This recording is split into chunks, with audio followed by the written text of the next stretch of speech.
Hello everyone, welcome to logical education. I am Raksha Raghuvanshi और इस lecture में हम 3 टर्म्स डिस्कस करेंगे जो कि है हाइड्रोपोनिक्स, एरोपोनिक्स और एक्वापोनिक्स। ये क्या होते हैं, क्या सिमिलैरिटीज हैं, क्या डिफरेंस है इसमें और क्या बेनिफिट्स हैं इनके, ये सब चीजें हम यहाँ पे डिस्कस करने वाले हैं। तो चलिए स्टार्ट करते हैं।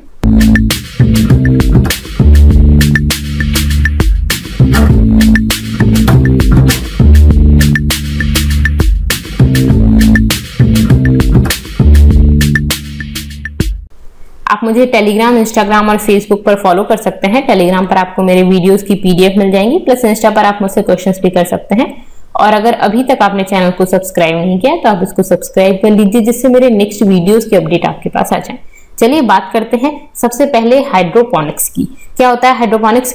तो देखिए, जैसे हम प्लांट्स को ग्रो करते हैं सॉइल में, तो सॉइल में हम क्या करते हैं, प्लांट को लगाते हैं, उसके बाद उसमें पानी वगैरह डालते हैं, कुछ न्यूट्रिएंट्स डालते हैं, फर्टिलाइजर वगैरह, जिससे कि प्लांट ग्रो करते हैं और फिर उनको काट लेते हैं, फिर अपने यूज के लिए ले लेते हैं। ठीक है, तो ये बेसिकली हम सॉइल में प्लांट्स को इस तरह से ग्रो करते हैं। हाइड्रोपोनिक्स, यहाँ पे वर्ड है हाइड्रो, इससे समझ आ रहा है वाटर में आप इनको करोगे। ठीक है, तो हाइड्रोपोनिक्स में आप सॉइल की जगह वाटर यूज करते हो। और वाटर कैसा होता है, न्यूट्रिएंट सॉल्यूशन होता है, इसमें न्यूट्रिएंट्स होते हैं। ठीक है, तो liquid nutrient solution is used in growing plants. तो आप बेसिकली क्या यूज करते हो, लिक्विड न्यूट्रिएंट सॉल्यूशन यूज करते हो प्लांट को ग्रो करने के लिए, ना कि सॉइल। ठीक है, क्लियर है? Okay. It involves growing plants without soil. इसमें सॉइल की जरूरत नहीं पड़ती है, प्लांट ग्रो करते हैं किससे, लिक्विड न्यूट्रिएंट सॉल्यूशन से। ठीक है, आप सभी को पता है कि प्लांट सरवाइव कर पाते हैं जब इनके जो रूट्स हो ना वो सॉइल में हो, या रॉक वूल, या फिर आपका ग्रावेल, मतलब बेसिकली मिनरल सॉल्यूशन रेत वगैरह में हो, इस तरह की चीजों में हो, तब तो ये ग्रो कर पाते हैं। और या फिर जो सॉइल से ये जो न्यूट्रिएंट लेते हैं वो न्यूट्रिएंट हम इनको डायरेक्टली प्रोवाइड करते हैं, तो क्या ये ग्रो नहीं कर पाएंगे? तो कर पाएंगे। तो बेसिकली इसमें यही होता है कि जो सॉइल से न्यूट्रिएंट्स वगैरह लेगा ये, उसकी जगह पे हम इसमें एक न्यूट्रिएंट सॉल्यूशन में ही लगा देते हैं इनके रूट्स को। तो ये जो रूट्स है ना, उनको हम एक लिक्विड न्यूट्रिएंट सॉल्यूशन में लगा देते हैं। और जो सॉल्यूशन डालते हैं ना, हम एक लिमिट में ये सॉल्यूशन डालते हैं। तो बेसिकली ये क्या है, ये वाटर है। ठीक है, ये आपका क्या कर रहा है, इसमें जा रहा है वाटर और ये यहाँ पे इसकी रूट्स में चला जा रहा है। ठीक है, तो इनफ्लो, यहाँ से वाटर चला गया। ठीक है, और ये जब खराब हो जाएगा तो ये वापस इसमें आ जाएगा, ओवरफ्लो। ठीक है, तो बेसिकली ऑक्सीजन डिप्लीटेड एयर जो है वो उसने निकाल दी। तो यहाँ पे हो क्या रहा है, बेसिकली हम ये समझ लेते हैं। तो ये आप डायग्राम समझिए। तो ये रूट्स हैं। ठीक है, रूट्स को आपने इसमें, ये जो सॉल्यूशन था इसमें डाल दिया। यहाँ पर हमने एक पंप लगा दिया है जिससे कि वाटर जो है वो इसमें चला जाए। ठीक है, और ये आपका जो एयर पंप हो गया। ठीक है, तो बेसिकली यहाँ से जो एयर बबल्स हैं वो चले जाते हैं, आपके एयर पाइप है ये वाला। ठीक है, तो इस तरह से हमने क्या किया है, इसमें एक सॉल्यूशन डाला है। ठीक है, मतलब वाटर है जिसमें न्यूट्रिएंट्स हैं, तो न्यूट्रिएंट सॉल्यूशन एक डाल दिया। ठीक है, ये जो प्लांट्स हैं उनको इस पैड पर लगाया गया है। ठीक है, तो ये जो इसके रूट्स हैं इससे नीचे जा रहे हैं और वो सॉल्यूशन में डूब रहे हैं। ठीक है, उसके बाद आपने क्या किया, वाटर सर्कुलेशन पंप लगा दिया। वाटर जो खराब हो जाएगा आप उसको हटा दोगे। ठीक है, वाटर को खराब होने के बाद आपको हटाना पड़ेगा और इस तरह से आप इसको चलाते रहोगे। ठीक है, ये प्लांट्स को सपोर्ट करने के लिए ये आपने पैड लगा दिया। इसकी रूट्स जो है वो इस सॉल्यूशन में है। क्लियर है? तो इस तरह से ये साइकिल चलती है इसमें। ठीक है, समझ आ गया हाइड्रोपोनिक्स। अब बात आती है कि इसके बेनिफिट्स क्या हैं। तो सबसे पहली चीज तो ये है कि ये कम जगह में ज्यादा आप प्लांट ग्रो कर सकते हो। कम जगह में ज्यादा प्लांट कैसे ग्रो कर सकते हो, देखिए ये जो सिस्टम है, एक के ऊपर एक सिस्टम भी आप लगा सकते हो। ठीक है, तो इस तरह से सिस्टम आप लगा सकते हो, इंडोर लगा सकते हो इसको। फिर जो वाटर आपने इसमें यूज किया उसको भी आप रिसाइकिल कर सकते हो। तो क्या कर सकते हैं हम, रिसाइकिल कर सकते हैं जो यूज वाटर है उसको, पहली चीज। दूसरी चीज, जो इसमें हम फर्टिलाइजर सॉइल में मिलाते थे, ठीक है, तो सॉइल में हमें काफी सारे फर्टिलाइजर की जरूरत होती है क्योंकि सॉइल डैमेज होती रहती है। ठीक है, अब यहाँ पे भी हमें फर्टिलाइजर की जरूरत पड़ेगी। हाँ, यहाँ पे भी हम न्यूट्रिएंट मिलाएंगे, लेकिन ये जो न्यूट्रिएंट कितने मिलाने हैं, ये कितना अब्सॉर्ब करेगा, ये सब चीजें हम कंट्रोल कर सकते हैं। तो जो भी गार्डनर है वो उसको कंट्रोल कर सकता है और इसी वजह से जो फर्टिलाइजर मिलाने की जो कॉस्ट है वो थोड़ी रिड्यूस हो जाएगी। हालांकि इसकी कॉस्ट रहती है न्यूट्रिएंट की, तो बेसिकली पर वन टर्म तो अगर हम बात करें तो ये कॉस्टली पड़ता है, लेकिन लॉन्ग टर्म में ये काफी बेनिफिशियल होता है। ठीक है, तो न्यूट्रिएंट्स तो आप सॉइल में भी मिला रहे थे, इसमें भी मिला रहे हो, सॉइल में बहुत सारे न्यूट्रिएंट्स नहीं होते हैं तो वहां भी हमें मिलानी पड़ती है, ठीक है।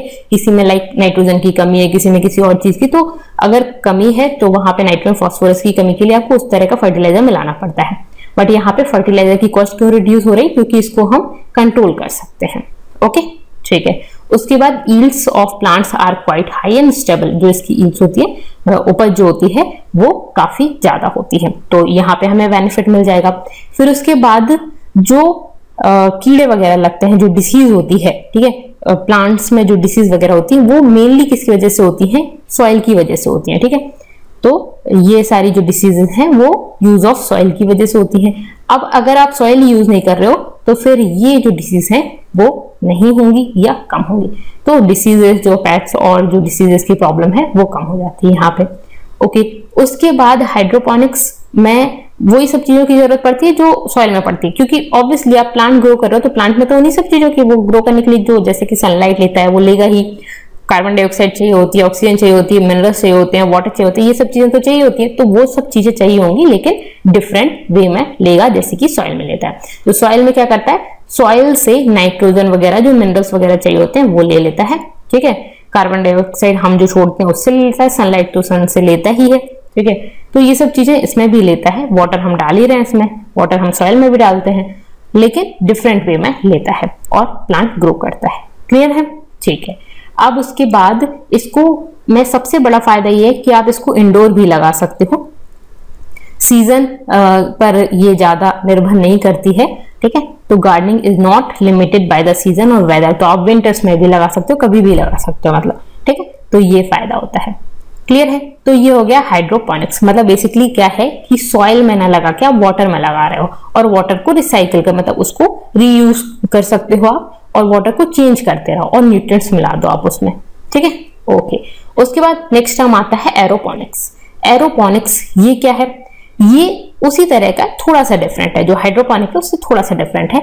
इसमें क्या होता है, it involves suspension of plants in a semi closed और क्लोज्ड एनवायरनमेंट, ठीक है, and then spraying the roots of the plant with a nutrient rich water solution. उसमें हम क्या कर रहे थे, वाटर में ही डाल रहे थे, जिसमें न्यूट्रिएंट्स हम मिला रहे थे, वाटर में हम न्यूट्रिएंट्स मिला रहे थे। यहाँ पे हम वाटर में नहीं डाल रहे हैं, यहाँ पे इसमें nutrient rich water solution spray कर रहे हैं। क्या कर रहे हैं, स्प्रे कर रहे हैं। क्लियर है, तो हम इसको सेमी क्लोज या क्लोज एनवायरनमेंट में लगाते हैं और इसके जो रूट्स है ना, उन रूट्स पर हम nutrient rich water solution spray करते हैं। ओके, तो देखिए ये इस तरह से होता है। ये क्या किया आपने, यहाँ पे पंप लगा दिया और ये इस तरह से आपने एक चैम्बर में इनको कर दिया, ये बेड है इसका, ठीक है। तो इस तरह से बेड पे आपने प्लांट्स को लगा दिया और इसके जो रूट्स है ना उसमें आपने सॉल्यूशन जो है वो स्प्रे कर दिया, ठीक है। तो स्प्रे नोजल ये हो गई आपकी, यहाँ से आपकी ये स्प्रे नोजल है और यहाँ से आप क्या कर सकते हो, इसमें स्प्रे कर सकते हो सॉल्यूशन को, ठीक है। तो न्यूट्रिएंट सॉल्यूशन को हम स्प्रे कर देते हैं। क्लियर हो गया, तो न्यूट्रिएंट सॉल्यूशन ये इसमें भरा हुआ था और इससे आपने क्या कर दिया, इसको स्प्रे कर दिया, ठीक है। तो सॉल्यूशन तो आप किसी भी जगह पे भर के रख सकते हो, ठीक है। यहाँ की जगह आप यहाँ पे कोई एक कंटेनर लेते, उसमें सॉल्यूशन भर के रख लेते और फिर उसको आप स्प्रे करते। तो बेसिकली इसमें हम क्या कर रहे हैं, प्लांट में स्प्रे कर रहे हैं न्यूट्रिएंट सॉल्यूशन। क्लियर है, ठीक है। In this plant is suspended in a container where the roots of the plant is hung below, ठीक है। इसके जो कंटेनर में नीचे इसके रूट्स फैले हुए होते हैं और न्यूट्रिएंट रिच वाटर आप इस पर स्प्रे करते हो, ठीक है, through a tubing system. Clear है, इसके रूट्स में। और fast grow of plants in the aeroponics environment make it free of disease. वही सेम वाला रीजन है, सॉइल नहीं है तो डिसीज वगैरह कम होती है। ओके, उसके अलावा एरोपोनिक्स में क्या होता है, there is no shortage of water, water की भी जरूरत नहीं पड़ती जैसे कि हाइड्रोपोनिक्स में पड़ती है, तो उसमें वाटर की भी जरूरत नहीं है, तो no shortage of water, no damage of plant, pest exposure की वजह से कोई प्लांट मतलब उसकी वजह से कोई डैमेज नहीं होगा, लाइक हाइड्रोपोनिक्स में भी नहीं था वो डैमेज, ठीक है। नो रूट रोट, इसमें कोई रोग वगैरह भी नहीं लगेगी, ये कोई दिक्कत भी नहीं है, डिसीज भी नहीं होगी सॉइल की वजह से। तो मतलब सेम ही बेनिफिट्स हैं जैसे हाइड्रोपोनिक्स में थे। तो उसमें क्या कर रहे थे, आप वाटर में लगा रहे थे, ठीक है, वाटर में लगा रहे थे, वाटर सोल्यूशन था उसमें आप प्लांट्स को लगा रहे थे, ठीक है। इसमें क्या कर रहे हैं, वो जो सोल्यूशन है उसको स्प्रे कर रहे हैं, वाटर नहीं यूज कर रहे हैं यहाँ पे, मतलब वाटर का ही स्प्रे कर रहे हैं लेकिन पूरे टाइम वाटर में नहीं लगा के रख रहे हैं। क्लियर है, ठीक है। तो वही बेनिफिट्स हो गए इसके। तो यहाँ पे आप देख सकते हैं दूसरे एग्जांपल में भी एक अलग कंटेनर में हमने वाटर रख लिया और फिर इसको इन नोजल से स्प्रे कर दिया, ठीक है, ये रूट्स में स्प्रे हो गया। क्लियर है, ठीक है। अब नेक्स्ट आता है एक्वापोनिक। एक्वा मतलब कि आपका एक्वाकल्चर आपने सुना होगा, इस वर्ड से लिया गया है एक्वापोनिक। इसका मतलब क्या होता है, कल्टीवेशन ऑफ फिश और अदर वाटर वेस्ड एनिमल्स, ठीक है। जो वाटर वेस्ड एनिमल्स या फिशेस के साथ हम एग्रीकल्चर या कल्टीवेशन करते हैं उसको हम बोलते हैं एक्वाकल्चर, ठीक है, एक्वाकल्चर। तो मतलब कि फिशेस का यूज कर रहे हैं आप यहाँ पे, तो उसको आप क्या बोलोगे, एक्वाकल्चर। तो इसमें भी प्लांट्स लगाते हैं फिशेस के साथ, बहुत ही बढ़िया चीज है ये चीज, मुझे बड़ी पसंद आई, आपको भी पसंद आएगी। एक्वापोनिक्स क्या होता है, देखिए इसमें क्या करते हैं, हम फिशेस को रखते हैं एक कंटेनर में, ठीक है। तो आपने क्या किया, एक टैंक लिया, उसमें फिशेस को रख लिया, ठीक है। ये फिशेस को आपने फूड प्रोवाइड कर दिया। इनिशियली आपको फूड प्रोवाइड करना पड़ेगा, फूड आपने इनको प्रोवाइड किया। उसके बाद इन फिशेस का जो वेस्ट निकलता है, वो आपका जो वेस्ट होता है, इनका वेस्ट, वो कहाँ जाएगा, इस टैंक में आ जाएगा, ठीक है। तो इस टैंक में आने के बाद या सेम उसी टैंक में भी जा सकता है, तो वो सेटल हो गया। और यहाँ पे जो इसका वेस्ट निकल रहा है ना, उसको ये प्लांट्स यूज कर लेंगे, ठीक है। उसको ये प्लांट्स ने यूज कर लिया और फिर ये ग्रो करेंगे। इसका वेस्ट इतना इनफ होता है कि आराम से ये ग्रो करें और हेल्दी रहें, ठीक है। फिर ये ग्रो करेंगे और फिर उसके बाद ये जो प्लांट्स है उनको ये खा सकती हैं, मतलब उनका जो भी है पत्ते वगैरह वो सब ये खा सकते हैं, और उसके बाद फिर ये चीज चलती रहेगी, ठीक है। तो इस तरह से होता है, अलग से भी आप फूड डाल सकते हो वो, ठीक है। तो अब इसको देखते हैं क्या है ये। This system combines both aquatic और एग्रीकल्चर लाइफ, ठीक है। तो बेसिकली आपने क्या किया, फिशेस वगैरह के साथ एग्रीकल्चर, इन दोनों को मिला दिया, ठीक है, प्लांट्स और फिशेस, तो एक्वेटिक और एग्रीकल्चर लाइफ को आपने मिला दिया इसमें। It uses water pump system that supplies water for both, ठीक है। एक वाटर पंप सिस्टम होता है जो दोनों को वाटर सप्लाई करता है, फिशेस को भी वाटर में रहने की जरूरत है और जो प्लांट्स है उनके लिए भी वाटर की जरूरत है, जैसे कि हाइड्रोपोनिक में जरूरत थी, सेम उसी तरह से प्लांट को वाटर में रहने की जरूरत है और इसको भी जरूरत है, ठीक है। अब वहां पे आप क्या कर रहे थे, एक न्यूट्रिएंट बेस्ड सॉल्यूशन मिला रहे थे वाटर में, ठीक है, मतलब आपको ऐसा सॉल्यूशन चाहिए था जिसमें न्यूट्रिएंट्स हो। यहाँ पे हमें न्यूट्रिएंट को मिलाने की जरूरत है, यहाँ पे न्यूट्रिएंट्स कौन देगा, फिशेस देंगी, ठीक है। Plant in the grow beds and the fish in the जो फिश टैंक होगा उसमें वो होगा, और जो प्लांट्स जो है वो ग्रो बेड्स में होंगे, मतलब कि एक टैंक जिसमें प्लांट्स लगे हुए हैं, तो ये जिस पे लगे हुए उसको ग्रो बेड बोल दिया हमने, ठीक है, उसमें होंगे, और जो फिशेस जो होंगी वो फिश टैंक में होंगी। क्लियर है। उसके बाद in fish proteins vegetables can be harvested, ठीक है। इसमें से क्या कर सकते हैं, इस पूरे के पूरे सिस्टम में से आप फिशेस को भी यूज कर सकते हो, प्रोटीन और वेजिटेबल्स कैन बी हार्वेस्टेड, ठीक है। तो वेजिटेबल्स जो है वो आप निकाल सकते हो बेसिकली। ओके, अब उसके बाद बात आती है कि nutrient is gotten from the waste material coming from the fish. जो आप प्लांट्स को लगा रहे हो, आप पानी में ऐसे लगा दोगे क्या, उनको भी न्यूट्रिएंट्स की जरूरत होगी। तो न्यूट्रिएंट वहां पे हम जो न्यूट्रिएंट बेस्ड सॉल्यूशन मिला रहे थे ना, उसकी जगह पे हम न्यूट्रिएंट्स किससे लेंगे, तो फिशेस से लेंगे। फिशेस कैसे देंगी, तो उनका जो वेस्ट मटेरियल होगा तो उससे हमें क्या मिलेगा, न्यूट्रिएंट्स मिलेंगे, और जो न्यूट्रिएंट्स होंगे वो प्लांट्स यूज कर लेंगे। तो दूसरा जो सेटलिंग टैंक था उसमें से फिर प्लांट के पास जो इनका वेस्ट मटेरियल जो न्यूट्रिएंट्स थे वो प्लांट्स ने यूज कर लिए, और ये इतने सफिशिएंट होते हैं कि इससे प्लांट अच्छे तरीके से हेल्दीली ग्रो हो जाते हैं, ठीक है। ओके, तो ये आपके प्लांट्स ये जो पहले हमने क्या किया, इस कंटेनर में हमने कुछ न्यूट्रिएंट्स मिलाए जब तक प्लांट ग्रो नहीं हो रहे थे, तो हमने इनके लिए फूड प्रोवाइड किया, फिर हमने जो वेस्ट निकाला उस वेस्ट का यूज करके ये प्लांट्स जो है वो ग्रो हो गए, और फिर जो प्लांट्स हैं उनसे इनको भी बैक्टीरिया वगैरह ये इनको मिल जाएंगे, जिससे फिशेस भी आराम से जिंदा रह सकते हैं। तो दोनों का साइकिल चलती रहेगी, मतलब कि एक बार आपने ये सिस्टम लगा दिया तो आपको कुछ करने की जरूरत नहीं, बस पानी थोड़ा बहुत तो थोड़े दिनों में चेंज करते रहो। क्यों चेंज करते रहो, अगर आपने फिशेस कम डाली तब तो ठीक है, नहीं तो फिशेस ज्यादा वेस्ट तैयार करेंगी और ये इतना यूज अगर नहीं कर पा रहे तो वो मडी हो जाएगा। तो बेसिकली वाटर को आप चेंज करते रहो कुछ कुछ टाइम में, बाकी ठीक है, नहीं तो फिर इसमें बीमारी वगैरह भी हो सकती है, बाकी तो मतलब फिशेस वगैरह को। तो बेसिकली क्या है कि आप वाटर चेंज करना है आपको कुछ कुछ दिन में, और बाकी आप प्लांट्स इससे ग्रो कर सकते हैं, ठीक है।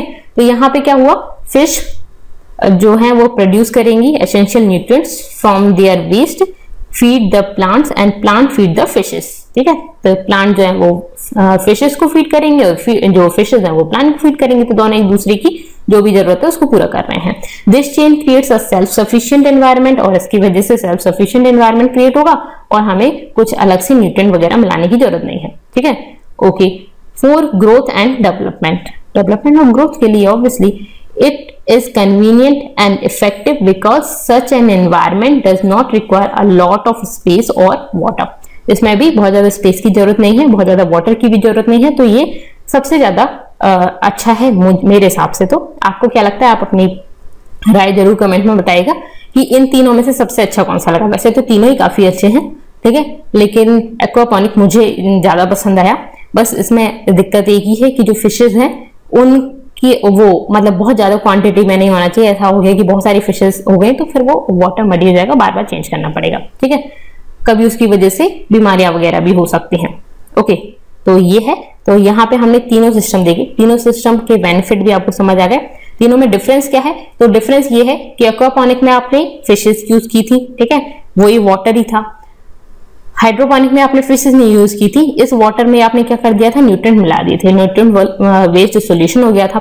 उसके बाद दूसरा जो एरोपोनिक्स था उसमें आपने क्या किया था, उसमें आपने वाटर नहीं मिलाया था, वाटर का स्प्रे कर दिया था। ठीक है, तो थोड़ा थोड़ा सा चेंज है तीनों में, और तीनों के अपने अपने फायदे हैं और नुकसान ज्यादा कुछ है नहीं। ओके, तो बेनिफिट्स ज्यादा हैं इसके। तो आपको कैसा लगा मुझे जरूर बताइएगा, और पसंद आया तो वीडियो को लाइक कर दीजिए, कमेंट करके जरूर बताइएगा मुझे, और thank you so much, thanks for watching.